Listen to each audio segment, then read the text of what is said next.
Hey, this is Mike Robbins. Thanks so much for joining me for this episode of the podcast.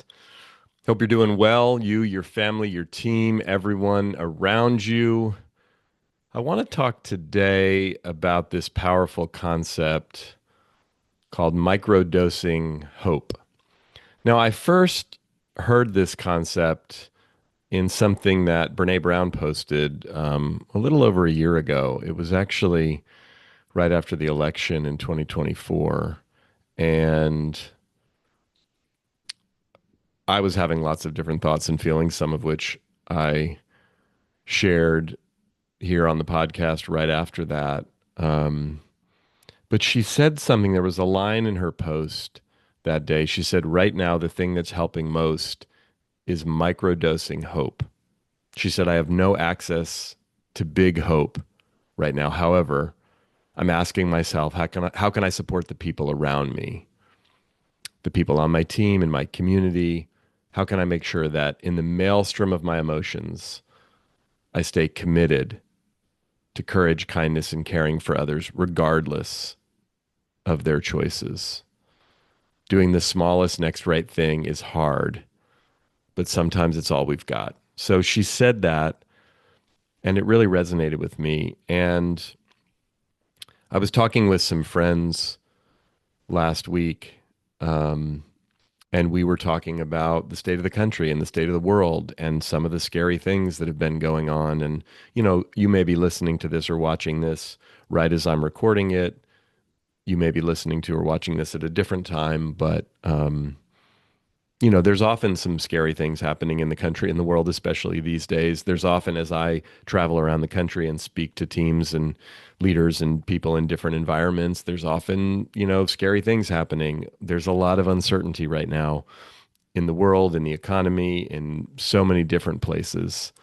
And I think when things get scary, when things get hard, when the news is really hard to take and bad, again, whether that's the news coming off of our phones or off of our TV screens, or it's the news inside of our companies or our families or whatever, um, it can be hard to feel hopeful. And as I was talking to my friends and we were all sharing some of our fears and our doubts and our disappointments and concerns and our anger and all the different things we were talking about, I said, one thing that helps me is remembering this idea of microdosing hope. And it really resonated, and we started to, have a conversation about that and what that actually looks like and what that means and how do we bring that into our daily lives? How do we bring that into our marriages, into parenting, into work, into leadership, into all the different aspects of life?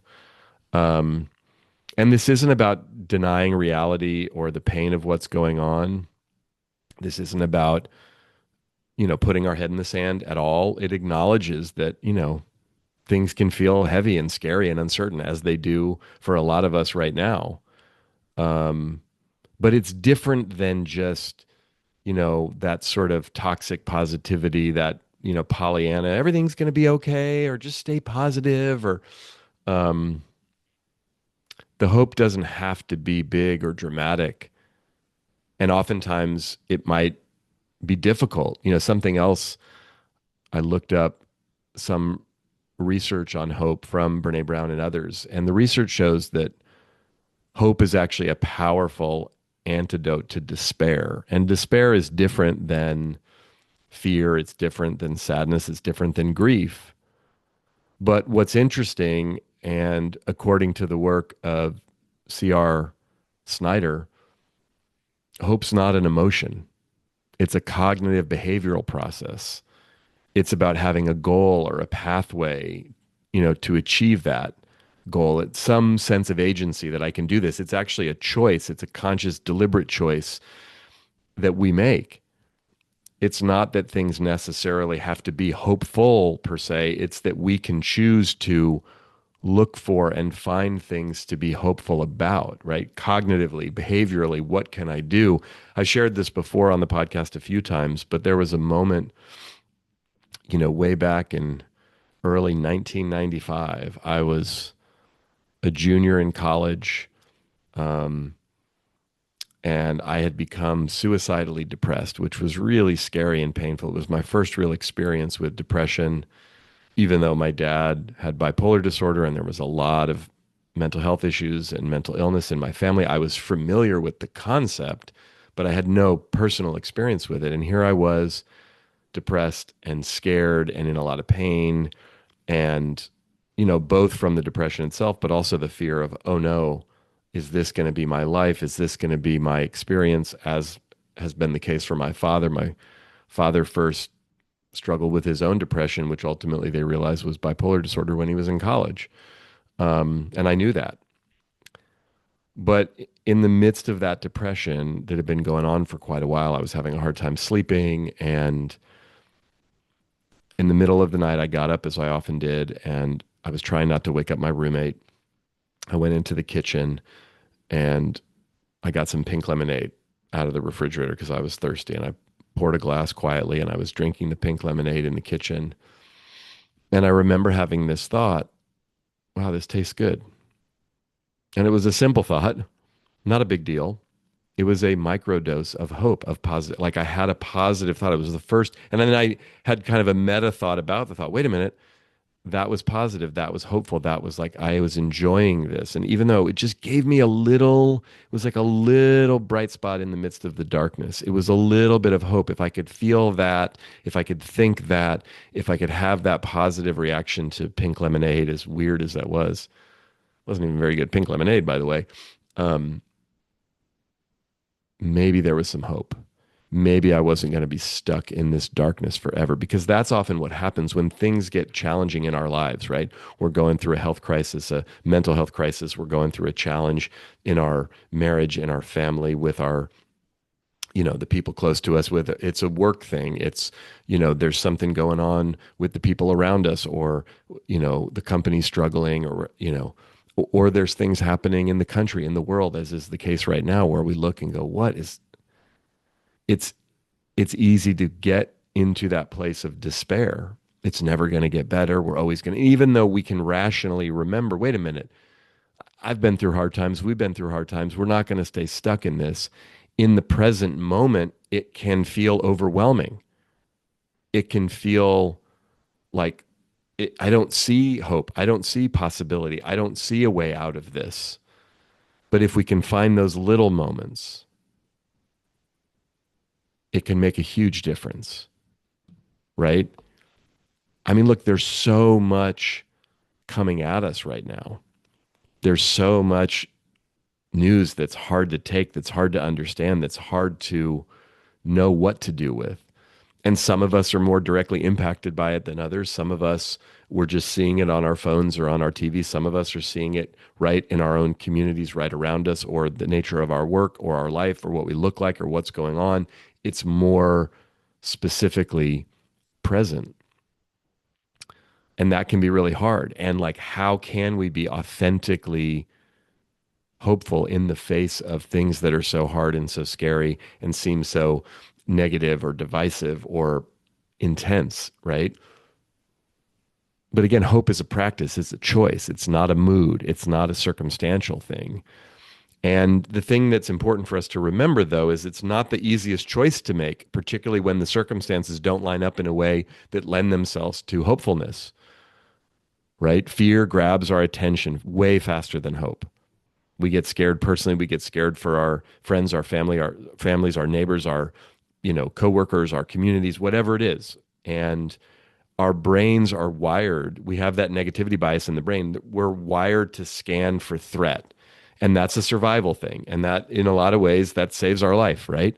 It has us, not fall down the stairs or not walk out in the middle of the street or not do things that are dangerous. And look, you're probably listening to or watching this on your phone or some device in which you also scroll on social media. And that's how you, like me, like most of us, get news, get information, understand what's happening in the world.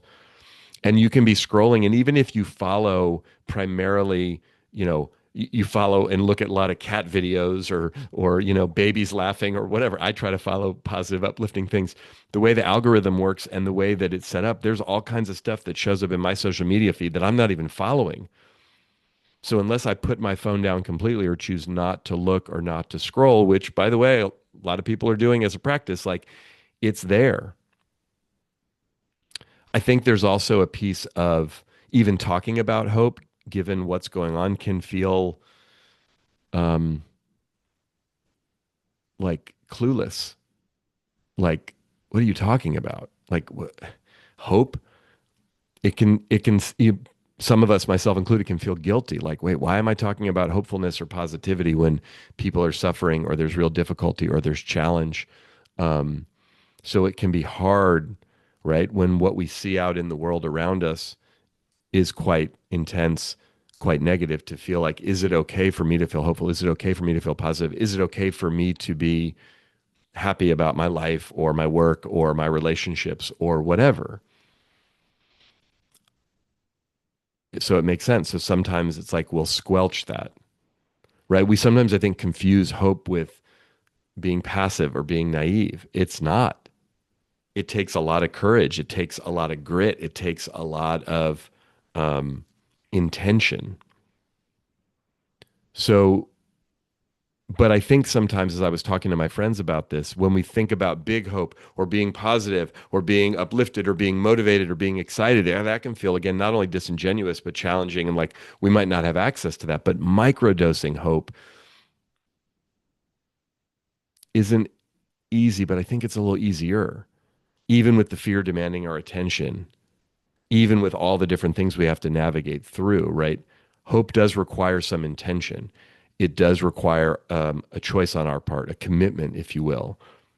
And again, like I struggle myself with like how much do I balance? Like the last week or two, I've gotten so sucked into the news and so sucked into what's going on, wanting to know what's happening, but also getting caught up in all the drama and all the yelling and screaming and divisiveness and this side and that side. And like, and even that, and I've talked about this before on the show, like as passionate as I am about some of the issues that are very real in our country and our world right now, and some deep concerns that I have. One of my biggest concerns is what seems like our inability to both operate with the same set of facts and agree on some set of facts that everybody sees as facts, and also the intensity of the divisiveness, the intensity of the polarization, the intensity of my side, my team, my and you are right. And again, that shows up in the political sphere, but just the way the communication happens and the way we interact with each other, it's showing up everywhere. I've been speaking for 25 years, mostly in the business world, in the corporate world. This level of divisiveness and polarization 15 years ago, 20 years ago, didn't seep into work for the most part. Not that I saw on any consistent basis. Now it's everywhere. And we could point fingers at different things and why, but it's just what are we going to do about it?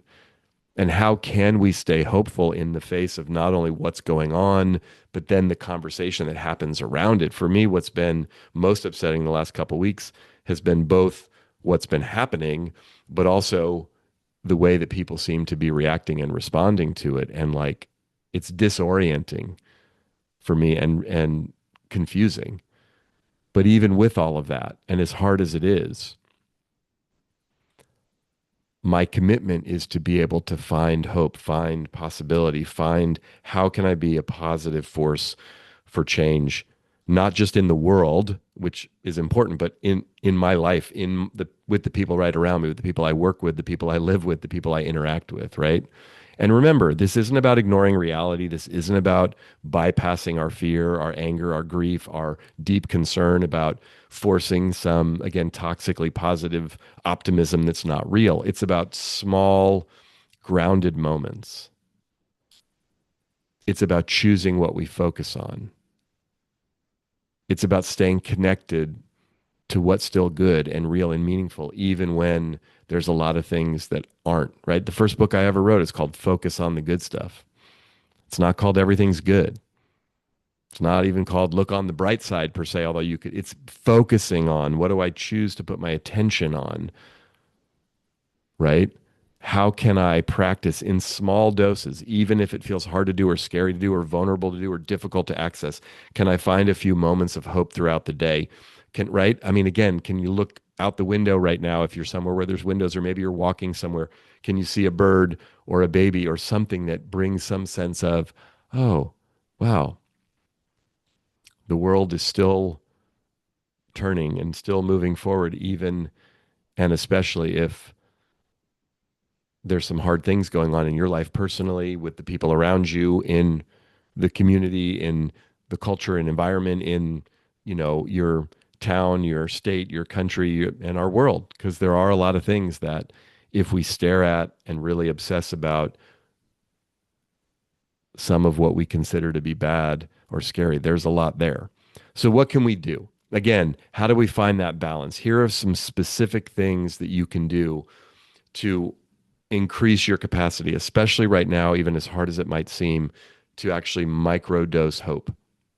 The first thing is, see if you can limit your exposure to fear, to drama, without disconnecting completely. Now, again, we could have discussions and even debates about all the different things, but can you stay informed without staying flooded, without overdoing it? I've watched myself in the last week or two just get sucked down. These days, and you may be watching this on YouTube, so I don't say this disparagingly necessarily against YouTube, but YouTube is challenging for me. I can get stuck on YouTube and just scroll after video, and right. And the things that pop up on my YouTube, there's a lot of sports and, inspiring content for sure, but there's a lot of news and politics and stuff. And right, the algorithm is set to keep feeding me more of what I click on and what I watch, just like you, whatever that may be. And so, can we protect our nervous system? Can we be mindful of when and how we're consuming information? How do we consume news? My wife has a couple of friends who don't like to stay up on what's going on in the news, and they actually have an agreement with her that if something big happens, she will let them know so they can check it out. And again, wherever you fall on the continuum of how much news you take in or not, maybe you have some people in your life who are a little more informed. Maybe there's some people online who you trust to give you the facts without a lot of, bias or passion or emotion behind it. I don't know, whatever the case is. I was talking to a friend of mine a couple weeks ago, and she was talking about sort of how she's adjusted her news and media diet to try to get the information as clearly and cleanly as possible, but not sort of fall down all the various rabbit holes we can fall down that can end up, again, just like messing with our peace of mind, messing with our nervous system, messing with our sleep, messing with our ability to show up in the world the way we need to show up in the world for the people that matter most. And again, I'm not necessarily saying you have to unplug completely and disconnect, but figure out how to limit the exposure to that and notice what it does. Second thing we can do is notice small signs of goodness. Right? What is that great quote from Mr. Rogers, who, by the way, was one of my favorite humans to ever walk the planet, Fred Rogers. I watched Mr. Rogers' Neighborhood when I was a kid and loved it. But he talks about looking for the helpers when there's a crisis, when there's a tragedy. I think he said his mom told him, look for the helpers. Like, who are the people who are running into the burning building, metaphorically, or even actually? Notice kind interactions. Right? There's the opening scene to that wonderful movie, Love Actually, that Michelle and I often watch around the holidays. And that movie was made a year, maybe 2 years after 9/11, or right around that time. And the opening scene, if you remember, there at Heathrow Airport in London, and the voiceover is Hugh Grant's voice, and was just talking about when the towers went down, the calls that were made from the planes or from the building or from people. They weren't calls of blame and anger and judgment. They were calls of love, letting people know they love them. And, they show all these random people at Heathrow just meeting at the, coming off the airplane and hugging. And the title of the movie, Love Actually, is Hugh Grant says, love actually is everywhere. And there's something about that scene that I find so uplifting and heartwarming. But we have meaningful conversations. We see people doing the right things. There are little things that we can point to that give us some hope, even if at a macro level we don't feel a lot of hope or we're concerned about what's going on. Again, I think about this in a business context. I was talking to a sales team earlier this week, and their industry is really challenged, and numbers are down and they're having a hard time and there's a lot of headwinds. And, can they find small wins? I was sharing with them back when I played baseball. Like baseball is very focused on numbers in the same way sales is. And like I started a season, I remember one year and had a couple really bad outings. I gave up a bunch of runs. And then based on, the statistics, my earned run average, which is one of the key statistics for pitchers in baseball, you have a bad couple outings to start the season and your ERA, your earned run average is very high. So it can be deflating. And even though in the scheme of things, that's not that big of a deal, back when I was playing, that was a big deal. But I would remember saying to myself, like, just try to focus on throwing a good pitch, get an out, have a good inning, instead of trying to figure out how am I going to turn the season around and I have to have, 7 or 8 outings in a row where I don't give up any, you can get yourself crazy. It's like if you get behind on your sales goals, it can seem like insurmountable. But what if you just focus on showing up today and having a good call or sending a good email or right? So noticing those small signs of goodness, seeing them. The third thing we can do is just see if we can do one, maybe more, but at least one hopeful act each day. What's a sign of hope, an action of hope? Send a message of appreciation. You hear me talk about that a lot. Help someone out. Show up with kindness. Do something, right? It's really important. I was listening to James Clear, who wrote Atomic Habits, talk to Mel Robbins on her podcast, and he said something about action reduces anxiety. So if we're in action, it can reduce our fear. Now, I'm not saying just indiscriminately act, right? But if we're taking hopeful actions, even if we're doing a bit of faking it till we make it, right? It can reinforce the hope. I've heard people talk about generosity, even if things are tight. You want to be responsible, but like the act of generosity, reminding myself I have more than enough. So that's something we can do is do one hopeful action every day. Another thing we can do is stay connected to people who ground us, right? People who seem to be grounded, people who seem to operate with a certain amount of hope or optimism genuinely, right? Hope is relational. If we're around a bunch of people who are freaked out all the time and constantly complaining and wringing their hands, again, maybe if they might have good reason to, but like that may not be the best people for us to be in communication with all the time. And again, maybe that's what's happening inside your team, your company, your family, your community.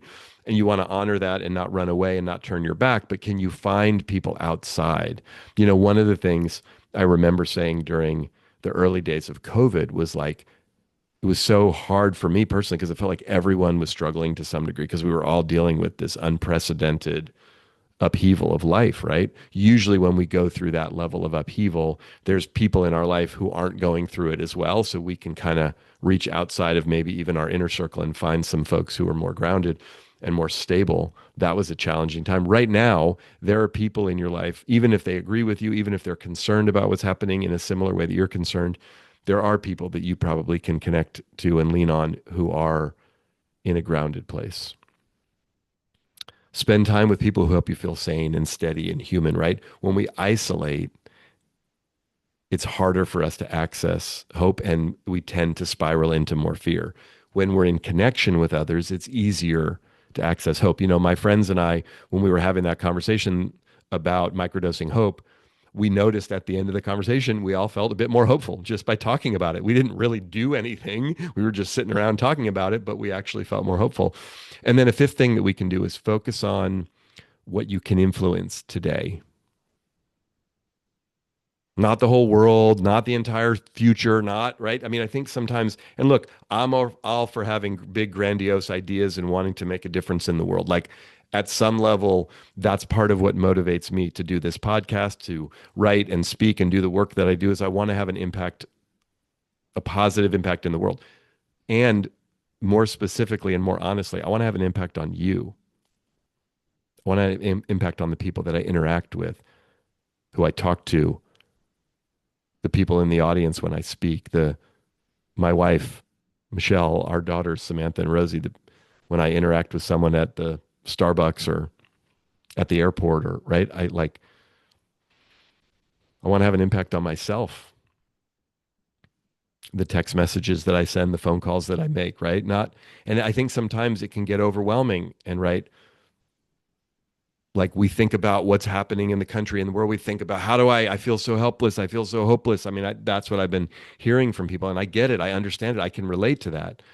But just in this moment, in this interaction, can I bring a sense of hopefulness? Can I bring a sense of positivity, optimism, openness in a genuine way?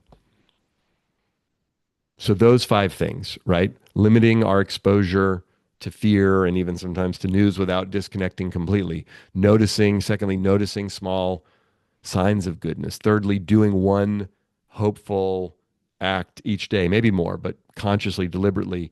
Fourthly, staying connected to people who ground us and people who can bring some hope, some optimism to us relationally, just based on their presence, based on how they operate. And then fifthly, focusing on what we can influence today in our real lives.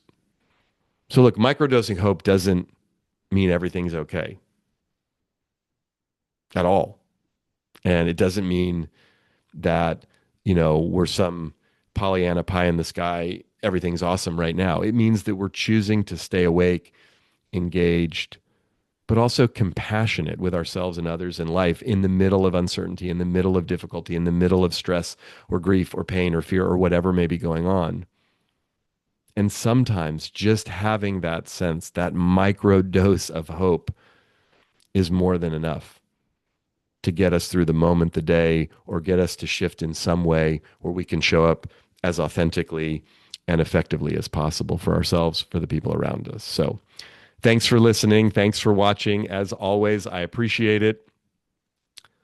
There's some links in the show notes below if you want to learn more about me and my work or connect with me on social media. Best place to do that is at our website, which is mike-robbins.com. We always appreciate when you rate or review the show positively or share episodes with others because that helps more people engage in the conversation. Until next time, keep bringing your whole self to work and to life. And remember, we're all in this thing together.